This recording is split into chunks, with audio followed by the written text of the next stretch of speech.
This past week, we hit the 6-month mark, half a year of not having the love of my life, my wife, the mother of my children with me.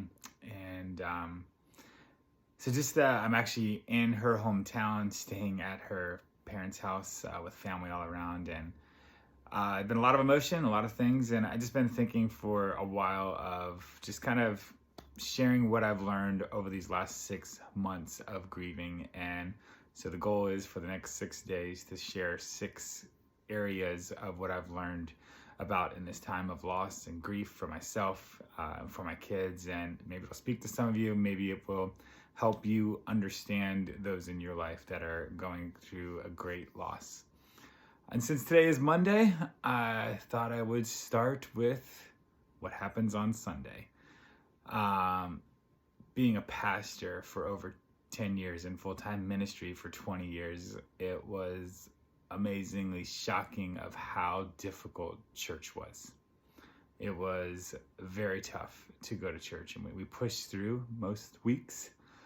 And again, knowing as a pastor, knowing what people walk through in their lives. But man, when I walk into church, there's a few things of, you'd walk into church and when you're in a time of grief and loss, it seems as though all you see is happy families. And you're just constantly reminded of what you do not have and what you lost and what you once had. And it seems as though everyone else is joyful, everyone else has reasons to worship, everyone else is happy. Even when people care and come up to us and love on us, it felt like we were bringing sadness to church, and it made us even want to stay away.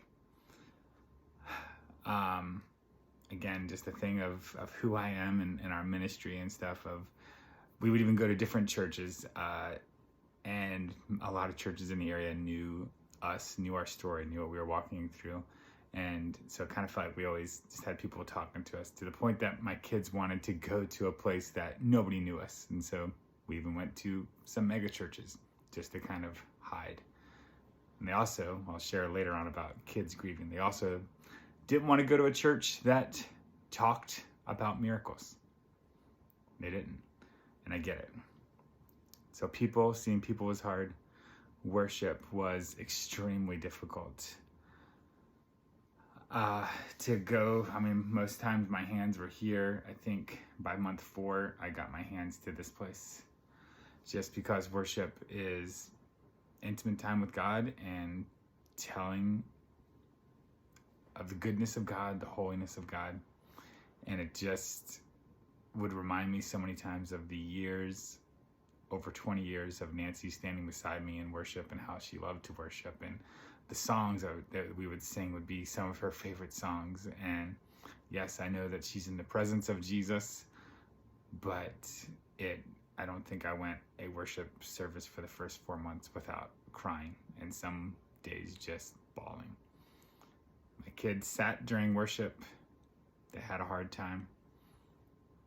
Come home from church sometimes, and one of my kids would say, I felt like everything the pastor said today was an insult to my heart.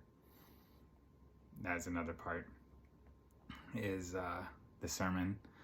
The sermons, and again, as one that preached every single Sunday, when you're in that time, it just felt like such a disconnect. It felt like offensive at times.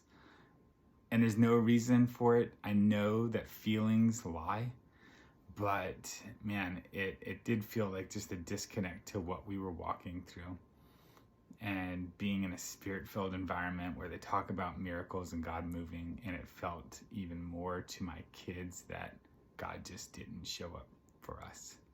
So it was extremely difficult time, and continuing to move through it. One of my kids even told me that they were worried about going to church camp, which they just left this morning to go to church camp, because they said, I just don't know if I can trust God. So tomorrow I'll share some more on grieving kids, but there's just some thoughts of what I've learned in this time of 6 months of grieving in the area of church.